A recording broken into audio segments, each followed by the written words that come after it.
Hello everybody, I have a fragrance I would like to show you, the most inappropriate, obscene fragrance house by far. And it's so obscene, so wildly inappropriate that I actually can't even say the names. Why? Because YouTube automatically transcribes these videos for accessibility and for non-English speakers, and it will transcribe what I am saying. And these words that I'm saying are going to get this video demonetized, banned, get my channel shut down. The list goes on and on and on. That's what we're talking about here. But this is actually a precursor, because I'm going to do a video soon on this entire fragrance company, because they have piqued my interest. I tried one sample, I was hooked. But this video, I want to show you a full bottle, package, unopening, full presentation. And then in a little bit, I will show you a total breakdown when I have the opportunity to try all the fragrances. So let me just show you what we're working with here. The house is called Born to Stand Out. And this is what you see, the word that I can't use.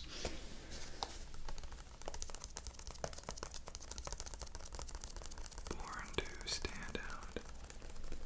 Now, I tried a couple of these fragrances on decants, you know.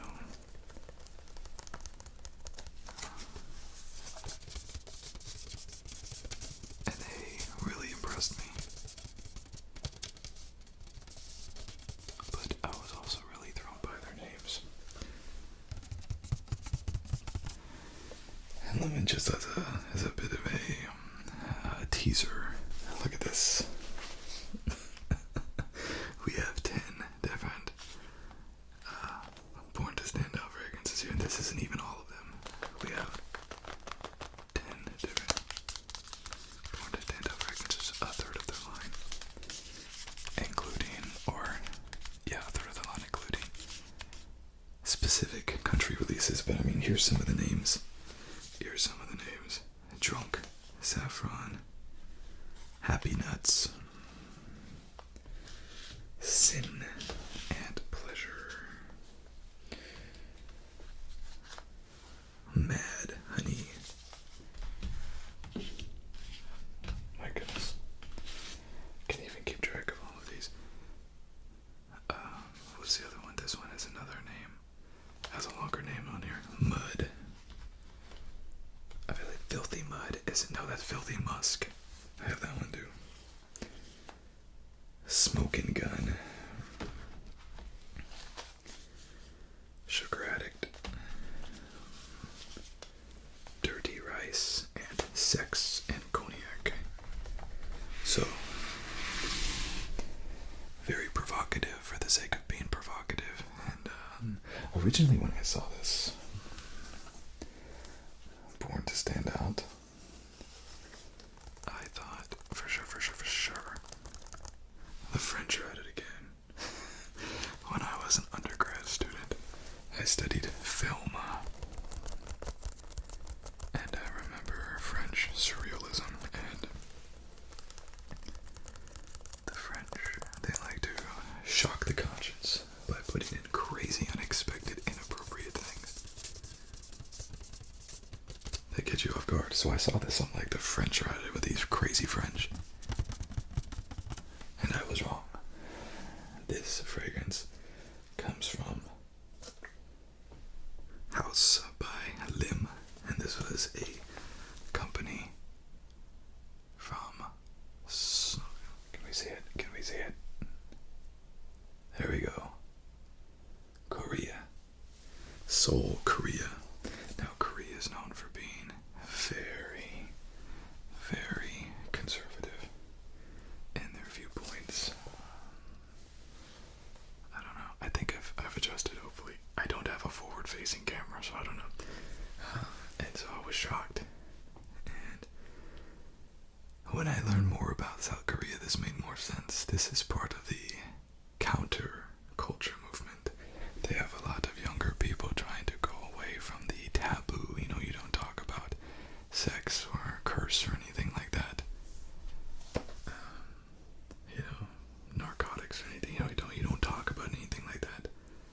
this is intentionally provocative to be counterculture. Now, the more that I learn about these Koreans and Korea in general, the more I see this is actually much more popular than I thought, this counterculture movement. Nonetheless, I was intrigued, so I bought a full box with this, and I've tried the fragrance. I know I like it. So, let's open it up.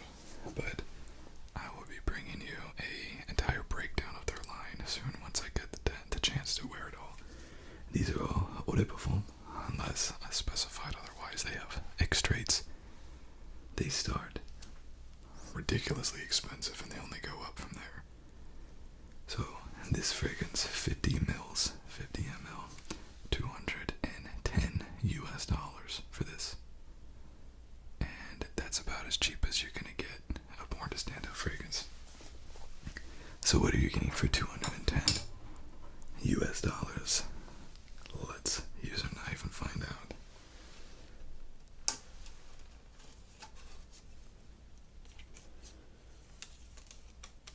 This is like one of those fragrances that I usually keep the boxes because I feel crazy for spending $200 on it.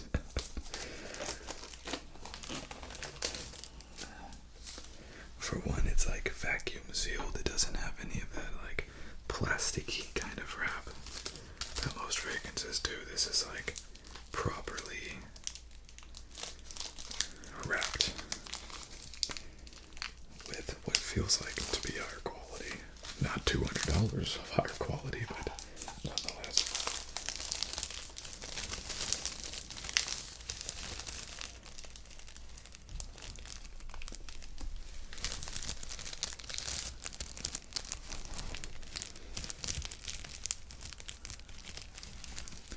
And here we go. Here's our box. Here's our box. I can tell it's trying to slide out already.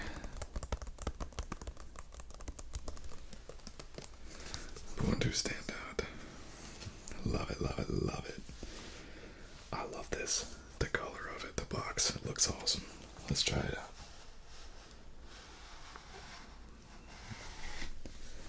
Okay, we got our slip off here. And we have a proper case. I haven't seen this either, so this is my first time experiencing this as well. I'm not a huge fan of the decorations, I think that they need to put time and effort into it, but I'm not going to freak out because it doesn't have solid gold trimmings and all of that stuff, I just know that it adds to the cost of it, right? So we have a tombstone type, not a tombstone, a magnetic, what do they call that? Coffin type box. And there we go. So, oh, that's anticlimactic. The bottles turn the other way. Movie magic. So, it looks like it was painted. And you can see on the inside here, you can see where there's a paint that has come off of it.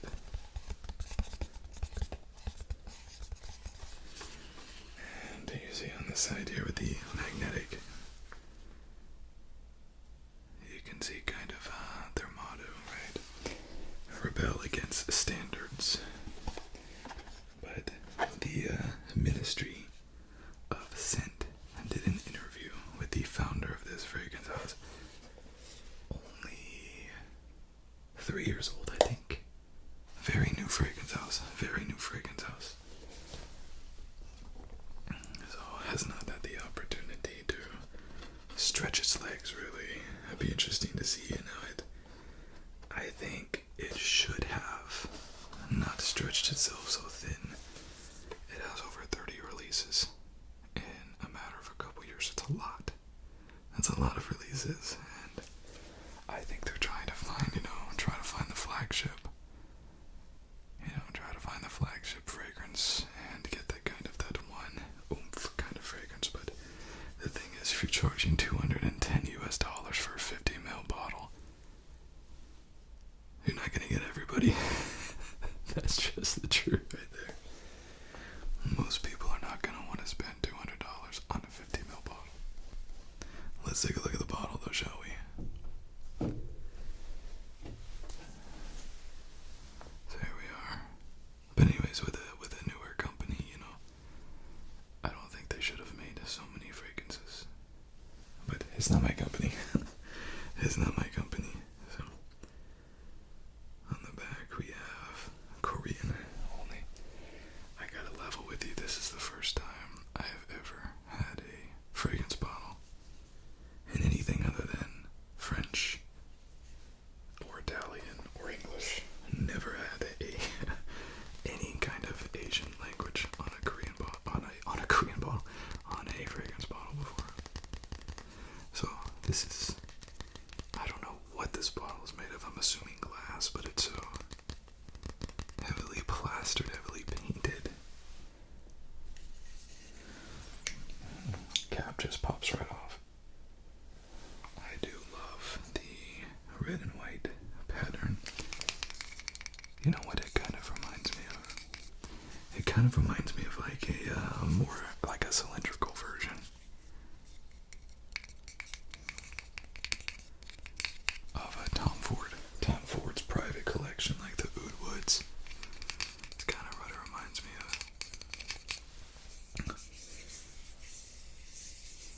But in any case, it does feel very, very high quality. Tom Fords just feel cheap. Their bottles are cheap. They put no expense into making their bottles. This at least feels pretty good. Like a PVC type of plastic. I don't know if this pops out. I don't know what that is. It's just there, I guess, maybe. But here's the bottle. Again, crazy price for this. Crazy price for this. And it is what it is. It is what it is. We have a lot more where this came from, but I think probably within the next few years, you know, you either see this fragrance house catch on or go away. Because it's so new. It's so unique. It's very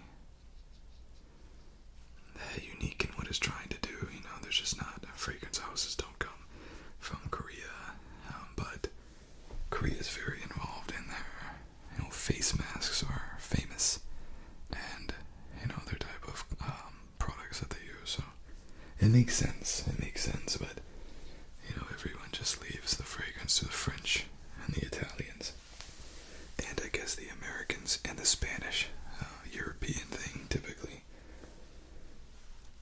I know what this smells like, but let's go ahead and give it a spray. Of course, at $200 for this, it's going right on skin. So we have 1, 2, 3, 4. So I love tart fruits in fragrances. Oh, that's a weird cap. It doesn't feel like it clicks. Interesting. I love tart fragrances or tart notes in fragrances. I love figs. I love plums. So to me, this is great, and it delivers exactly what it promises. Heavy fig. Heavy fig. It's a very unique fragrance for people in North America. Where I live, no one knows what a fig is. You know, in Europe, or maybe better marketplaces, fresh marketplace, you might have figs. No one knows what a fig is here. And so, it's not a fruit note that's very common. It's also not a fruit that's very common. So when I tried this the first time, that's the first thought that went through my mind is, it's unisex, yes, but how do you explain a man that smells like figs? And I still don't know. But I thought it would be miraculous as a layering fragrance. And now some of you might be saying, so you spent $200 on fragrance that you're just going to layer. Maybe. But here's the thing. There aren't that many fragrances like this, y'all. There just are not that many fragrances like this that use these unique notes. And we have this, niche perfumery that typically it requires going niche and shopping niche to get these unique note profiles. But certainly one of my favorite fragrances of all time is a Boss Bottled Parfum, which uses a fig accord. Not nearly as heavy on the fig. And when I say fig, I mean it is super fruity, just fruit. It's just fruit for fruit. When it uses fig, it's much more relaxed, it's chill. Boss Bottled Parfum, it's just chill. And it's incredible. So I know that fig stacks very well with other fragrances, particularly musk, particularly woodsy notes. But I'm really curious to see how it does with ouds and leathers. I'm super curious. But this is a fragrance that performed super well the first time I wore this fragrance. From the decant, I got, 17 hours easy. It's a good quality fragrance. It comes on strong, stays on long. Now, to give you a little bit of a preview, there are some of these fragrances that I have tried. I've tried Filthy Musk, which is a really interesting fragrance. It smells like a trapper car, like someone who professionally traps animals. It just smells like dead carcasses. But it has this vanilla note in there. So it's like, if you were sitting in the back of a trapper car and you have like vanilla extract under your nose, you get both sides. But it was really good. Sugar Addict. This one, I tried this one. And I wore this against Escapade Gourmand by Mason Mataha. Similar. Not in the profile. I'm not saying the two are the same, but I'm saying that they are trying to achieve the same goal. A really sugary gourmand. Really good. Really, really good fragrance. Sugar Addict. And then most of these I have not tried. I have not tried. The Mud one I have not tried. Sin and Pleasure I have not tried. I'm looking forward to those ones though. Those boozy ones. But I do know that I did try this one. Drunk Saffron. I love saffron. Kind of reminded me of the sweet yet bitterness of apple brandy over the rocks, because saffron's so sweet, cloyingly sweet. Reminded me a little of that. And then Happy Nuts. Incredible fragrance, y'all. Incredible fragrance. I'm really excited to try one of these, or try all of these. No, I'm not under any notions that I'm going to adore all of them. That's just probably not going to happen. But what I've tried so far, I've enjoyed. The Filthy Musk has probably been my least favorite, just because I don't gravitate towards those kind of musky notes, and it's not necessarily even the animalics. It's just musk is pretty distinct, and it's a pretty distinct note I've never gravitated towards. But anyways, this fragrance right here, is it worth $200? I would say no for 90% of the people out there. Most people, they don't really care to smell like a fig, but I just get so sick and tired of the same fruity notes. Orange, bergamot, lemon, blood orange. Citrus, when I encounter something a little bit different. I just love it. I love it. So to me, yes. But for most people, I would say not this one. This probably won't be the one I most recommend as a general rule, but I do want to try these very soon, because I did get these on a pretty good deal. So I need to find out which one is my favorite and see if it's worth getting another full size of it. And it could be this one. And wouldn't you know, I already have a full size of it. But thank you everybody for joining me